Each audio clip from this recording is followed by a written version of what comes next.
What if the biggest change happening in the world right now isn't a war, a market crash, or a political shift, but a change in how much we're suddenly able to see? Today, I want to talk about awareness in uncertain times. Estás escuchando TIK Radio. Hi, I'm Monica Susana, and this is TIK Radio. I want to start with something many of you have probably felt lately. You open your phone, and within 5 minutes, you see tension between countries, financial markets moving up and down, energy conflicts, artificial intelligence changing entire countries and industries, all in the same feed. And what's interesting is that most of us receive all this information without context. So today I want to do something a little bit different. I would like to see if I can give you a point of reference. So instead of reacting to the news, I want to slow down and think about it. Hello? Mónica Susana. Hello? TIK Radio.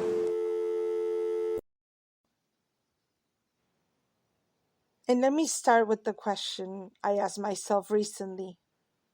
What is actually happening on the global chessboard? Because if you only follow the headlines, it could feel like everything is exploding at the same time. When you slow down and you look more carefully, patterns start to appear. Now, one of those patterns almost always leads back to the same thing: energy. And when people hear about tensions in the Middle East, many assume it's a religion or a regional issue. But it really isn't. And here's the key question: why does something happening in that region affect gasoline prices or inflation in other parts of the world? The answer is fairly simple: energy infrastructure.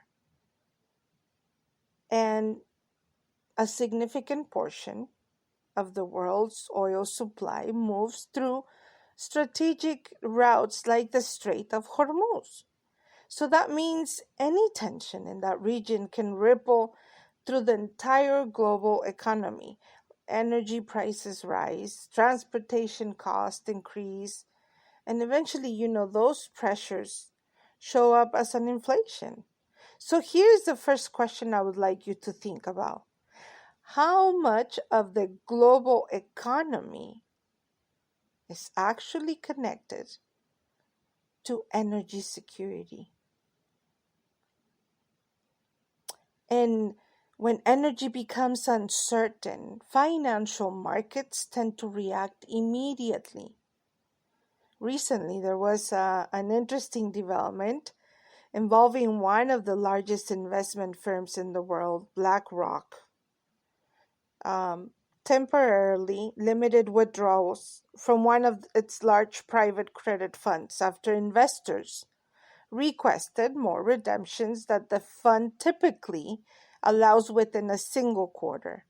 Now, this does not mean the fund is collapsing. What it reflects is something technical in finance called liquidity mismatch.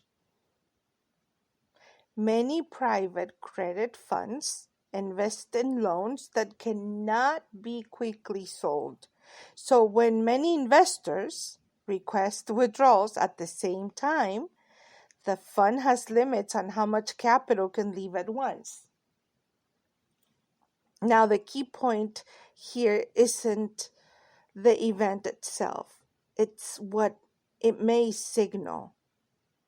Investors' sentiment appears to be becoming more cautious in an increasingly uncertain global environment. Now, this leads to my second question.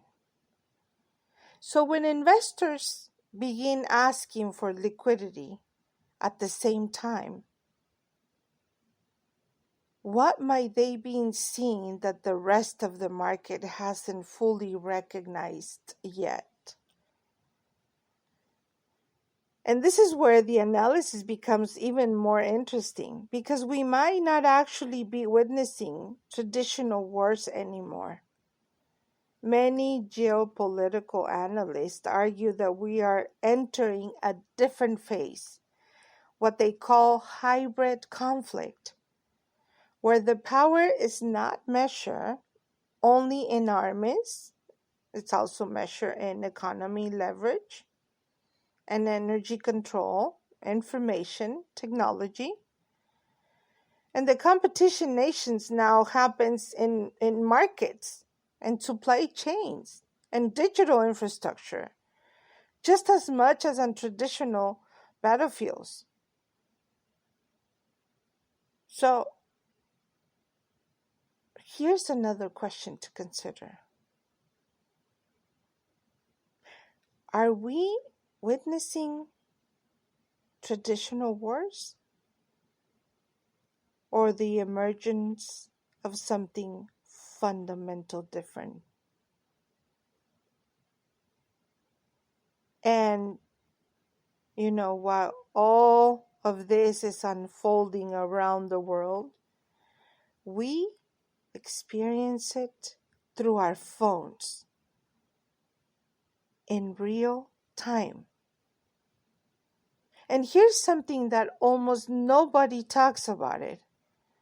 It's not only that many things are happening, it's that we are seeing too many things at once.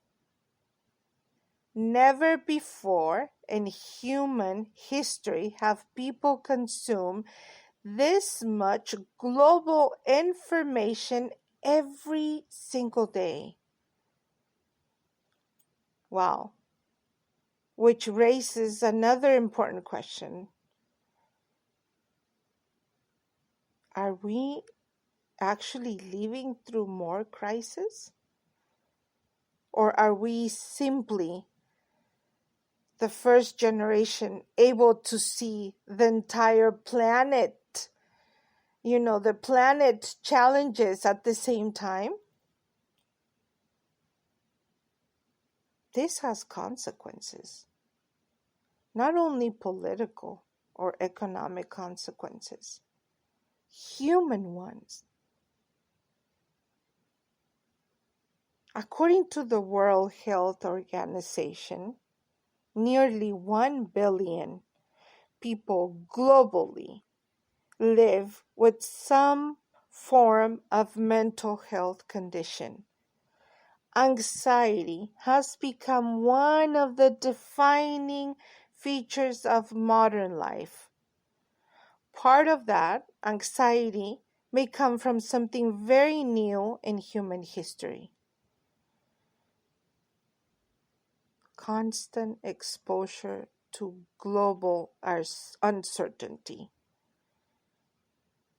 And, talking about mental health, and I want to quickly thank BetterHelp for sponsoring and supporting this episode. If you ever thought about speaking with a professional about stress, anxiety, or simply organizing your thoughts, you can find more information in the link included with this episode, so you can get a discount. And now let's go to the next question that, it's gonna become less geopolitical, but it's gonna go towards more personal. How do we navigate a world that seems to move this fast? Because while systems are changing, we still have the ability, yes, we have the ability to choose how we respond to them. So here's another question I'll leave you with today. Are we living in more unstable times? Or are we simply becoming more aware of how the world actually works? Very interesting, right? And the final and the most important of all questions in a world that moves faster every year, will the real advantage belong to those who react the fastest or to those who understand the system more clearly? Sometimes it feels like the world is becoming more chaotic, but often what is really happening is something different. The system that shape our lives are becoming more visible. All the systems, economics, technology, information. And in the middle of all that noise, there's still something deeply human. The ability to pause, to think, to ask better questions. Because perhaps the most important skill in uncertain times is not predicting the future. It's learning how to observe the present clearly. Thank you for listening to TIK Radio. I'm Monica Susana, and I will see you in the next episode. Welcome to TIK Radio.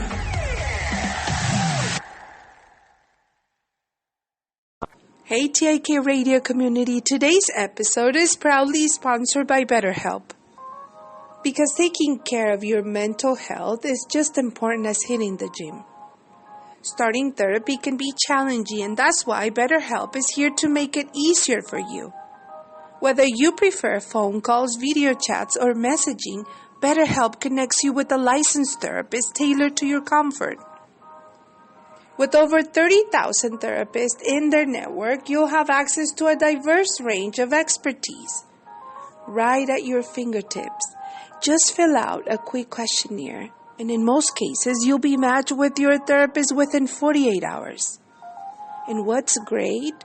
Well, you can schedule sessions at your convenience, and if your first match doesn't feel quite right, no worries. Switch to a new therapist at no additional cost. Join the 4 million people who've taken a step towards a healthier, happier life with BetterHelp. Visit www.betterhelp.com/TIK Radio. And as a special offer for our TIK Radio listeners, you'll get 10% off your first month of therapy. Remember, your mental well-being matters. Thanks to BetterHelp for supporting TIK Radio and Mental Matter on TIK Radio.